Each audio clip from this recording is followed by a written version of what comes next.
Saya berdoa Bapak Ibu tetap baik-baik dan sehat-sehat saja di dalam segala sesuatu. Bapak Ibu, dalam seri pengajaran hari ini saya mengajak Bapak Ibu untuk belajar satu tema, yaitu tentang murah hati. Kata murah hati adalah kata yang sering kita dengar. Bahkan pengajaran ini easy listening, bisa kita jumpai di mana-mana. Tapi kita akan melihat tentang kemurahan hati dari apa kata Alkitab, sehingga kita tahu kebenarannya dan kita menjadi orang-orang yang murah hati. Orang yang murah hati adalah orang-orang yang bisa dipercaya Tuhan untuk menikmati berkat yang berlimpah. Saudara, sebelum kita mulai, mari kita sama-sama berdoa. Tuhan, kami bersyukur, kami akan belajar tentang kebenaran firman-Mu tentang murah hati. Biarkan Tuhan yang menuntun kami, memberkati kami, sehingga kami tahu kebenaran ini dan menjadi pribadi yang berbeda. Terima kasih, demi nama Yesus kami berdoa, haleluya, amin. Matius 5 ayat yang ke-7, firman Tuhan berkata, "Berbahagialah orang yang murah hatinya, karena mereka akan beroleh kemurahan." Saudara, kata berbahagia dipakai kata makarios, artinya diberkati. Dalam bahasa Inggris, kata berbahagialah ditulis dengan kata blessed. Saudara, diberkatilah orang yang murah hatinya. Berarti kalau kita ingin mengalami yang namanya berkat Tuhan, saudara, kita perlu untuk kita menjadi orang yang murah hati. Itu yang pertama. Saudara, orang yang murah hati, Alkitab mencatat orang itu juga akan beroleh kemurahan. Dalam kata aslinya, murah hati itu dipakai kata eleo. Eleo itu artinya orang yang mau memberi dan berbelas kasihan. Eleo adalah orang yang memberi dan berbelas kasihan. Saudara, di dalam Lukas 6 ayat yang ke-36, firman Tuhan juga menyatakan kepada kita, "Hendaklah kamu murah hati, sama seperti Bapamu adalah murah hati."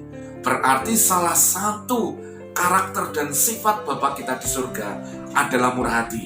Berarti kita sebagai anak-anaknya, kita adalah harusnya mencontoh Bapak kita, yaitu murah hati. Pertanyaan saya, apakah Bapak Ibu murah hati? Nanti kita akan cek apakah kita benar-benar murah hati atau kita ini sebenarnya perhitungan.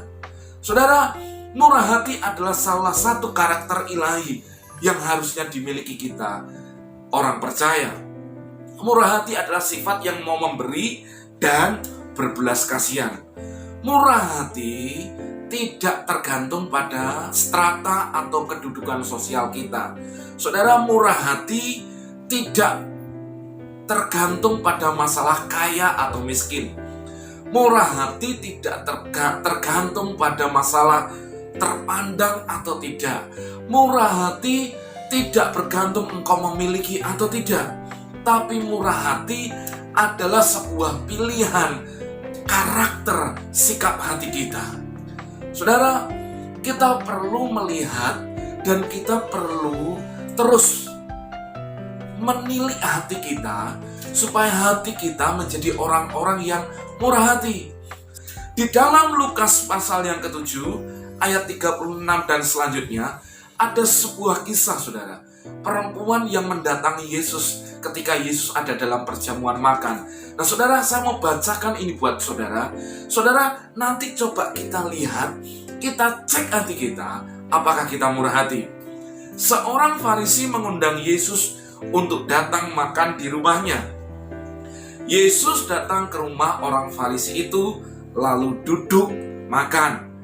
Di kota itu ada seorang perempuan yang terkenal sebagai seorang berdosa. Ketika perempuan itu mendengar bahwa Yesus sedang makan di rumah orang Farisi itu, datanglah ia membawa sebuah buli-buli pualam berisi minyak wangi. Sambil menangis, ia pergi berdiri di belakang Yesus dekat kakinya, lalu membasahi kakinya itu dengan air matanya dan menyekanya dengan rambutnya. Kemudian ia mencium kakinya dan meminyakinya dengan minyak wangi itu. Ayat 39-nya berkata, ketika orang Farisi yang mengundang Yesus melihat hal itu, ia berkata dalam hatinya, jika ia nabi, tentu ia tahu siapakah dan orang apakah perempuan yang menjamahnya ini.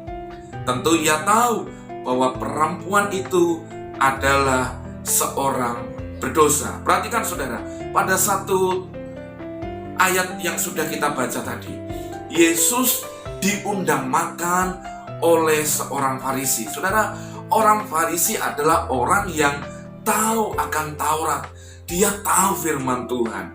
Tetapi ketika tiba-tiba Yesus diundang makan, Yesus menyetujuinya, mau datang ke perjamuan makan itu, tiba-tiba datanglah tamu yang tak diundang, yaitu digambarkan, diceritakan perempuan yang terkenal berdosa. Perempuan ini saudara terkenal berdosa, berarti perempuan ini kalau terkenal berdosa, dosanya adalah sebagai seorang pelacur. Nah saudara, perempuan ini melakukan sesuatu yang dalam budaya Yahudi, dalam budaya mereka adalah hal yang tidak boleh dilakukan. Orang ini nyelonong, tiba-tiba dia berdiri di belakang kaki Yesus. Lalu apa saudara? Dia menangis di kaki Yesus, lalu menyeka air mata yang ada di kakinya dengan rambutnya, lalu mencium kaki Tuhan dan meminyaki kaki itu dengan minyak wangi. Saudara, orang Farisi mereka meributkan apa yang dilakukan oleh perempuan berdosa ini. Mereka dalam hukumnya mereka berpikir Yesus sudah melanggar aturan, karena orang yang berdosa kalau menyentuh orang yang benar bisa menajiskan. Nah, maka mereka membuat itu menjadi sebuah masalah. Tetapi Yesus meresponi hal itu dengan hal yang berbeda. Lalu di ayat 44-nya Yesus berkata, dan sambil berpaling kepada perempuan itu, perhatikan, Yesus berpaling kepada perempuan, tapi dia bicara kepada Simon. Saudara, berarti dia ngomongnya, wajahnya dihadapkan kepada wanita, tetapi dia ngomong kepada Simon. Apa yang dia katakan?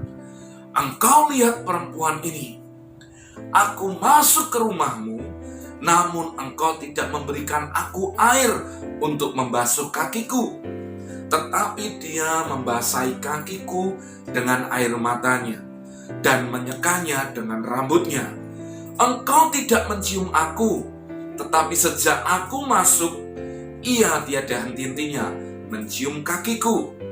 Engkau tidak meminyaki kepalaku dengan minyak, tetapi dia meminyaki kakiku dengan minyak wangi. Perhatikan saudara, ada sebuah standar yang harus dilakukan untuk mereka menjamu seseorang, tamu undangan datang. Yang pertama saudara, ketika seseorang mau datang ke rumah, maka mereka menyediakan seperti sebuah gentong untuk membasuh. Dan itu tidak dilakukan oleh Simon ini. Tetapi wanita ini, Yesus membandingkan. Dari ketika dia datang, dia membasuh kaki Yesus dengan air matanya. Yesus tidak diberi kain lap untuk membasuh kakinya. Saudara bisa memperhitungkan bahwa sekeliling mereka adalah padang gurun, di mana mereka perjalanannya dengan naik onta dan berjalan kaki. Ketika mereka masuk, mereka harus basuh kakinya. Tapi itu tidak disiapkan oleh Simon. Tapi wanita berdosa ini, dia justru membasahi kaki Yesus dengan air matanya dan menyekanya dengan rambutnya. Tapi Simon tidak memberi lap untuk membasuh kaki Yesus. Saudara perhatikan ini. Siapa yang murah hati? Yang kedua, wanita ini mencium kaki Yesus. Saudara, ciuman selamat datang diberikan. Mereka akan berpelukan dan mencium pipi sebagai tanda penghormatan. Tetapi ketika Yesus sebagai tamu undangan datang ke rumah Simon yang mengundangnya, tidak ada yang namanya penghormatan. Tapi perempuan ini memberikan ciuman bukan di pipi, tapi di kaki. Pertanyaan saya, siapakah yang paling murah hati? Saudara, wanita ini menyadari akan keadaannya. Maka ketika air matanya ditumpahkan di kakinya, sebagai sesuatu yang membasuh kaki Tuhan. Tetapi saudara, Simon tidak mencium Yesus di pipinya. Wanita ini menciumi kaki Yesus. Kalau saya tanya saudara, apakah saudara mau mencium kaki suami atau istri saudara? Saya jamin kita akan berpikir panjang, karena pertanyaannya akan muncul, untuk apa?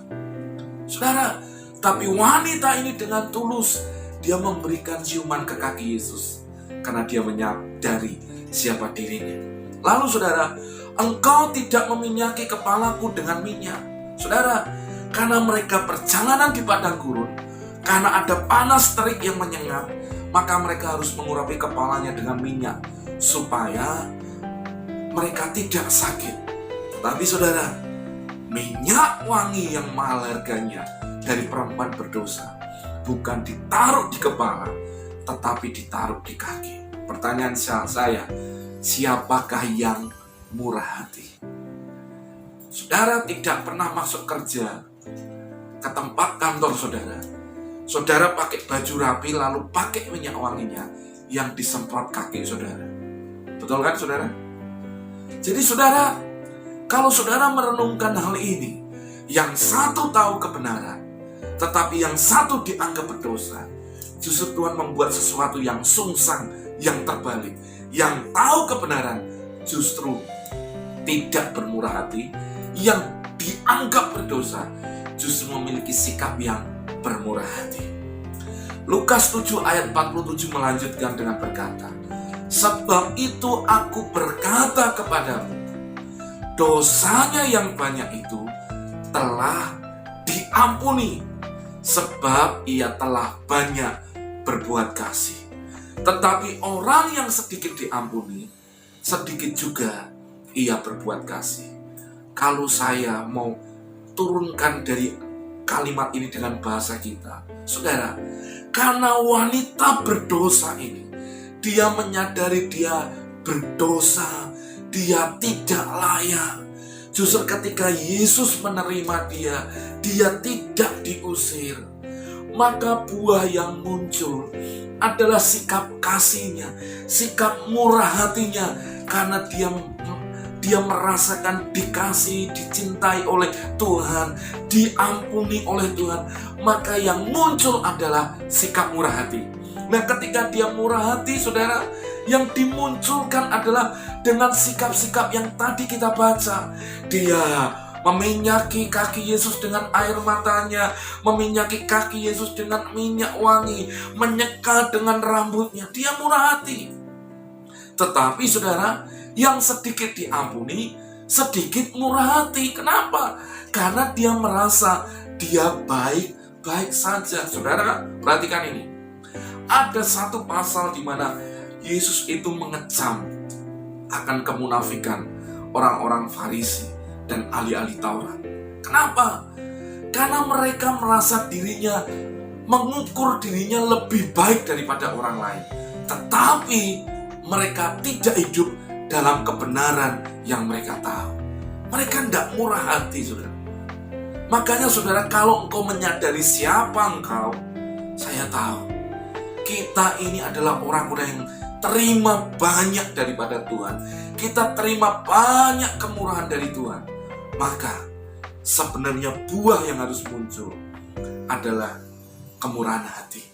Dan saya mau mengetuk hati Bapak Ibu untuk kita menjadi orang-orang yang murah hati.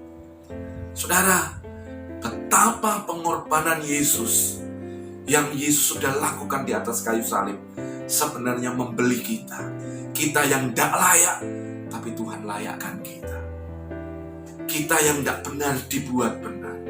Kita yang harusnya terjual, Tuhan membeli kita, menebus kita.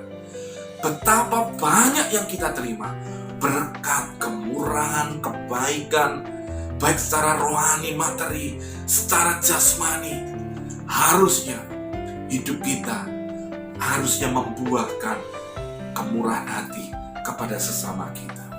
Dan sesungguhnya kemurahan hati kita itu akan menunjukkan ucapan syukur kita bahwa kita telah menerima keselamatan daripada Tuhan. Saudara, di hari-hari ini, di tengah kondisi bangsa yang ada, saya mau mengetuk hati Bapak Ibu untuk kita sama-sama bermurah hati. Di dalam Lukas 10 ayat 30 ada pertanyaan yang disampaikan seseorang kepada Yesus, siapakah sesamaku? Mari kita lihat, saudara, kemurahan hati itu justru harusnya muncul dari kita orang-orang yang percaya. Lukas 10 ayat 30 berkata, jawab Yesus, adalah seorang yang turun dari Yerusalem ke Yeriko. Ia jatuh ke tangan penyamun-penyamun yang bukan saja merampoknya habis-habisan, tetapi yang juga memukulnya, dan sesudah itu pergi meninggalkannya setengah mati.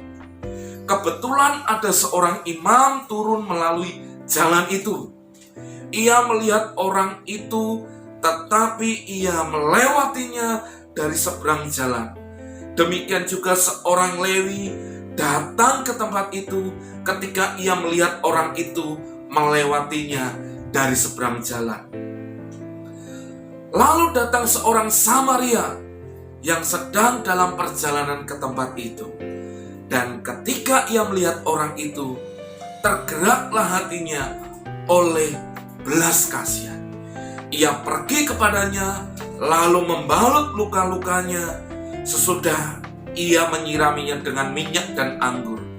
Kemudian ia menaikkan orang itu ke atas keledai tunggangannya sendiri, lalu membawanya ke tempat penginapan dan merawatnya. Lalu ayat 36-nya Yesus bertanya, siapakah di antara ketiga orang ini menurut pendapatmu adalah sesama manusia dari orang yang jatuh ke tangan penyamun itu? Jawab orang itu, orang yang telah menunjukkan belas kasihan kepadanya. Kata Yesus kepadanya, pergilah dan perbuatlah demikian, saudara. Saudara, kalau kita baca, harus apa yang kita baca ini menemplak hati kita. Betul, saudara. Kenapa? Ada seorang yang lagi melakukan perjalanan dari Yerusalem ke Yeriko. Di tengah jalan, dia dirampok, dihajar habis-habisan, ditinggalkan setengah mati. Dia tergeletak, ditinggalkan sebatang kara. Lalu muncullah imam, saudara, melewati daerah itu. Saudara, imam itu apa, saudara? Imam itu adalah menunjukkan sebuah jabatan yang sakral. Imam itu kalau saya boleh ngomong ya pendeta, big box. Siapa dia? Pastor. Saudara, orang yang melayani di mimbar, orang yang berkhotbah, orang yang menyampaikan kebenaran. Tapi perhatikan, ketika imam turun, yang terjadi, orang ini hanya melewatinya. Mungkin kalau saya bisa bahasakan, mungkin ketika imam ini atau pendeta ini tahu, mungkin dia berpikir, saya mau memimpin ibadah hari ini, saya mau memimpin sebuah KKR hari ini. Lalu dia ngomong, kalau saya nolong orang ini, saya akan ketinggalan. Maka orang ini, saudara, pendeta ini melewatinya. Pertanyaan saya, apakah itu murah hati? Saudara, mungkin pendeta ini akan berkata, imam ini akan berkata, kalau saya tolong kamu, nanti saya ketinggalan KKR. What? Saudara, inilah realita yang sebenarnya sedang terjadi hari-hari ini. Yang kedua, muncul Lewi. Siapa Lewi, saudara? Lewi adalah pelayan-pelayan Tuhan. Lewi adalah satu suku yang dikhususkan untuk melayani di rumah Tuhan. Kalau saya boleh berkata hari ini, mereka orang-orang pelayan Tuhan. Mereka worship leader, singer, pemain musik, semuanya Mereka orang yang biasa nyanyi nyembah Tuhan. Tapi ketika orang ini melihat orang tergeletak, apa yang terjadi? Ditinggalin, saudara. Dilewatin. Pura-pura tidak tahu. Mungkin pikirnya, kalau saya tolong, nanti saya ketinggalan ibadah karena saya harus menolong orang. Atau mungkin dia berpikir, kalau saya nolong kamu, nanti ketika saya ibadah, saya telat dan saya tidak bisa pelayanan lagi. Atau lebih ekstrimnya, mungkin orang ini akan berkata sama orang yang tadi tergeletak, kamu di sini dulu, saya akan ibadah dulu. Kalau nanti setelah selesai ibadah baru saya tolong Anda. Mati itu orang, saudara. Saudara bisa melihat kemurahan hati kita sampai di mana. Tapi justru yang menempel kita adalah muncul seorang Samaria. Siapa Samaria, saudara? Samaria ini dianggap sebagai suku yang kafir, yang tidak kenal Tuhan. Saudara bisa baca nanti di Injil Yohanes, saudara, di mana ada perempuan Samaria yang berkata kepada Yesus, engkau orang Yahudi tidak bergaul dengan kami. Karena orang Samaria dianggap sebagai orang kafir yang menyembah berhala. Tetapi justru orang yang seperti ini, Yesus membuat sungsang orang Samaria ini ketika melihat orang tergeletak. Mungkin secara jabatan rohani tidak punya apa-apa. Tapi lihat, saudara, kemurahan hatinya luar biasa. Hatinya tergerak oleh belas kasihan. Itulah kata Elio tadi, saudara. Belas kasihan, kemurahan hati. Apa yang dilakukan? Ia membalut luka-lukanya, menyirami dengan minyak dan anggur sebagai pertolongan pertama antiseptik. Lalu yang luar biasanya, dia naikkan orang ini ke atas keledainya. Saudara perhatikan ini. Kalau dia awalnya naik menunggangi keledai itu, justru orang ini, saudara, yang tergeletak ini ditaruh di atas keledai. Lalu yang nuntun keledainya siapa? Orang yang punya keledai, orang Samaria. Betapa dia sangat bermurah hati. Tidak sampai itu, dia bawa ke penginapan. Dia suruh orang di penginapan untuk merawat dan berkata, kalau ini kurang, suruh bilang kepada dia, nanti dia akan tambahin lagi. Saudara, betapa orang yang kadang tidak kenal Tuhan justru jauh lebih bermurah hati. Pertanyaan Yesus yang terakhir, biarkan itu mengingatkan kita, siapakah sesama kita? Dijawab oleh pemuda yang bertanya tadi. Dijawab oleh orang-orang yang bertanya tadi. Orang yang menunjukkan murah hati, belas kasihan. Saudara, dalam seri pelajaran ini, saya mau mengetuk pintu belas kasihan saudara. Saudara, Yesus pun berkata, pergilah dan perbuatlah demikian. Maksudnya, Yesus mau berkata, kalau engkau tahu engkau harus bermurah hati, lakukan murah hati. Jangan hanya engkau tahu murah hati, berbuat kasihlah, bermurah hatilah. Saudara, hari-hari ini Indonesia sedang mengalami banyak hal yang tidak baik kalau saya sebut dengan wabah corona ini. Ada banyak orang-orang di luar sana, saudara, mereka yang PDP, ODP, bahkan sudah ada yang meninggal. Tapi yang menyentuh hati saya, ketika ada orang yang meninggal, orang sudah meninggal, mau dikuburin aja ditolak, saudara. Pertanyaan saya buat saudara adalah, saudara, di mana kemurahan hatimu? Di mana belas kasihan? Kalau orang-orang bisa hari ini membagi karena keadaan mungkin sepi, keadaan di luar sana orang mulai susah karena keadaan wabah ini, saudara. Mari turun ke jalan, mari berbagi kasih, mari menjadi orang, menjadi sahabat bagi mereka yang memerlukan. Bermurah hatilah, karena itu salah satu hatinya Tuhan. Perbuatlah demikian. Pak, saya tidak punya apa-apa. Engkau bisa berdoa. Pak, saya tidak punya sesuatu untuk saya bagikan. Berikan senyuman, berikan perkataan yang baik, memberkati orang lain. Saudara, murah hati tidak tergantung pada apa yang kita punya, tapi murah hati bergantung pada pilihan kita. Biarkan hari ini Bapak Ibu menangkap seri kebenaran ini. Biarkan kita menjadi orang-orang yang murah hati. Ayo murah hatilah, saudara. Berkati bangsa ini. Makanya firman Tuhan berkata, usahakanlah kesejahteraan kota di mana engkau tinggal. Karena kesejahteraan kota ini adalah kesejahteraanmu juga. Berarti di mana engkau tinggal, Tuhan mau engkau di sana juga bermurah hati dengan apapun yang ada padamu. Tuhan Yesus memberkati kita. Haleluya. Amin.